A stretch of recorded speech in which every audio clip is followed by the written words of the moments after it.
नौगाई परिवार संगठन उत्तराखंड के सभी पारिवारिक सदस्यों को भगवती नौगाई ग्राम चौमा सुधार की ओर से सादर प्रणाम।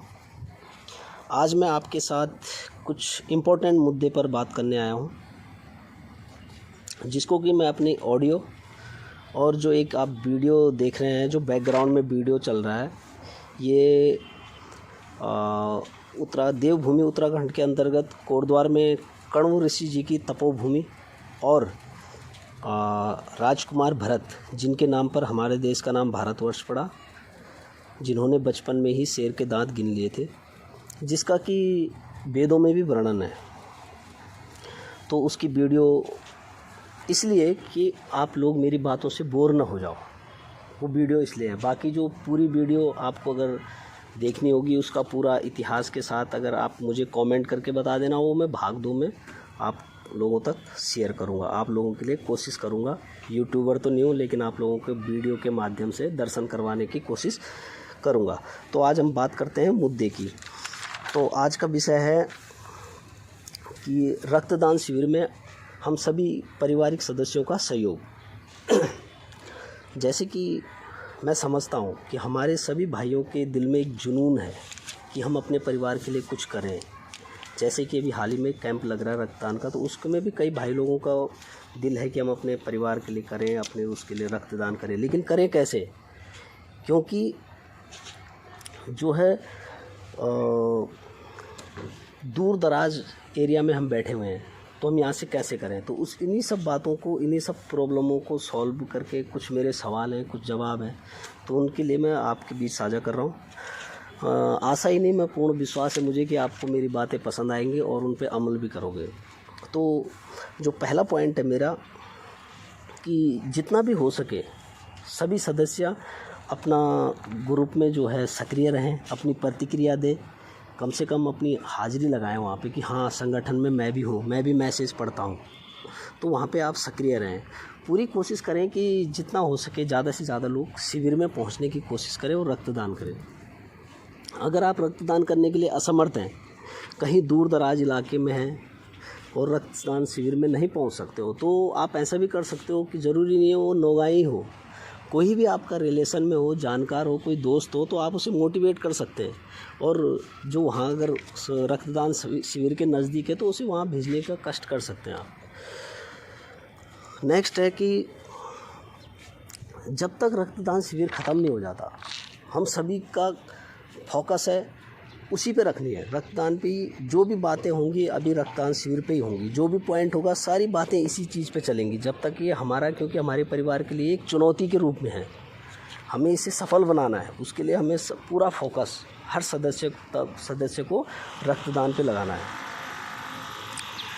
नेक्स्ट है कि जिन भी भाइयों का भी सदस्यता शुल्क नहीं आया है, उनको आप अपने माध्यम से, जैसे कि उनको आप कॉल करके, मैसेज करके, किसी भी तरह उनसे बात करके उनको मोटिवेट करें, सदस्यता शुल्क देने के लिए उनको प्रेरित करें।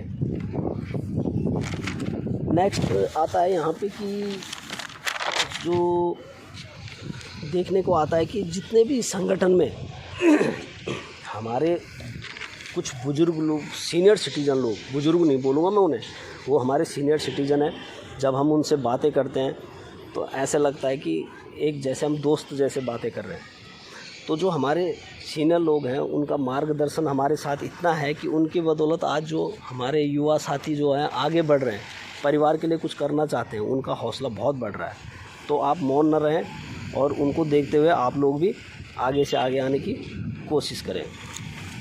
नेक्स्ट है कि फाइनेंशियल तौर पे, अब ये जो काम हो रहा है रक्तदान शिविर का, ये छोटा मोटा काम नहीं है, वो भी महानगर दिल्ली में हो रहा है। अगर कहीं गांव में होता तो हम प्राइमरी स्कूल में करवा देते, लेकिन ये यहाँ पे जब तक जैसे कि सुनने में आ रहा है, ग्रुप में पढ़ने में आ रहा है कि 100-200 लोग नहीं होंगे तब तक रक्तदान शिविर लगेगा नहीं। तो उसकी तो बात हो गई, लोग हो जाएंगे, लेकिन उसके लिए बंदोबस्त करना होगा, बहुत सारे खर्चे होंगे। तो आप लोग ये ना सोचें कि भाई हम 10 रुपये दे रहे हैं तो शर्म की बात हो जाएगी, लोग बोलेंगे यार 10 रुपये दे रहा है। कुछ नहीं होता, जिससे जितना 5 उंगलियां बराबर नहीं होती, जिससे जितना बनता है आप अपना सहयोग करें।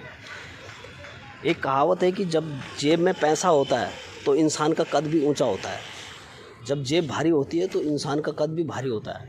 तो जो भी हमारे भाई लोग वहाँ पे रक्तदान शिविर में खड़े होंगे और जेब भारी होगी तो लगेगा कि हाँ हमारे भाई हमारे पीछे खड़े हैं यार। जेब भारी से मतलब है कि हमारे भाई हमारे पीछे खड़े हैं, हमारे सहयोग में खड़े हैं, तो उनको एक अलग से हौसला आएगा। तो इस चीज़ पे भी विशेष ध्यान रखना पड़ेगा। इसके लिए सबसे पहले आपकी सक्रियता ग्रुप में, आपकी जो हाज़िरी है, अटेंडेंस है, वो बहुत ज़रूरी है। उसके लिए आपको विशेष तौर पे काम करना होगा, जो कि देखने में नहीं आ रहा। नेक्स्ट जो है कि आप ज़्यादा से ज़्यादा लोगों को, ये मैंने बता दिया पहले ही, मोटिवेट करें, प्रेरित करें वहाँ जाने के लिए। और उनको इस प्रकार से मोटिवेट करें कि जैसे मोटिवेट करना हर इंसान की एक अलग ही कला है। हर कोई इंसान हर किसी को मोटिवेट कर सकता है, लेकिन हर इंसान की एक अलग अलग मोटिवेट करने की तरीके हैं। जैसे कि उनको उसके बारे में, रक्तदान के फ़ायदों के बारे में बताया जाएगा कि भाई रक्तदान जो है कि तन मन और धन तीनों चीज़ इससे फलता फूलता है। साथ ही साथ स्वास्थ्य भी, तन मन धन के साथ स्वास्थ्य भी फलता फूलता है।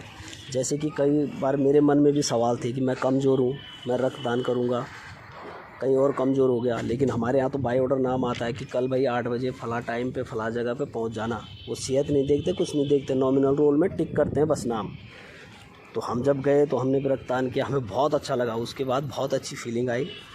तो हर चीज़ में अंत में मैं ज़्यादा कुछ नहीं कहूँगा आप लोगों को, सिर्फ ये कहूँगा कि जिससे कुछ नहीं बन रहा है, जिससे कुछ भी नहीं हो रहा है, तो कम से कम जब तक ये रक्तदान वाला जो मेन मुद्दे जब भी शुरू होते हैं, तो कम से कम मेन मुद्दों के बीच में कोई ऐसी जो कि फॉरवर्ड मैसेज, जो संगठन के जो नियमों के बरखिलाफ़ है, संगठन के नियम बार बार भेजते रहते हैं, उसको पढ़ो एक बार। तो ऐसी गलती मत करो ना। फॉरवर्ड मैसेज ठीक है, गलती से हो जाता है, वो डिलीट भी हो जाता है, उसे डिलीट कर दीजिए। और गलती से किसी ने कर दिया तो उस पर फालतू के कमेंट ना करें, खासकर इन दिनों। उस मैसेज को बस वहीं पे छोड़ दीजिए, उस पर कमेंट करने की ज़रूरत नहीं कि गलत किया, ये किया, बस छोड़ दो। कर दिया उसे। तो इन सब चीज़ों पे ध्यान देना। तो मुझे पूरा विश्वास है कि आप लोगों को मेरी बातें अच्छी लगी होंगी, क्योंकि कहते हैं कि लहरों से डरकर कभी नौका पार नहीं होती, कि लहरों से डरकर कभी नौका पार नहीं होती, कोशिश करने वालों की कभी हार नहीं होती।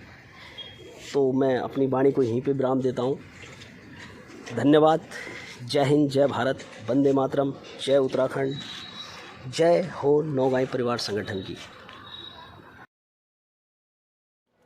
मुले मुले के को हंसनी छे तू, हे कुले की डाली, कख किनी मेरा मन का सुपना, हे कुले की डाली।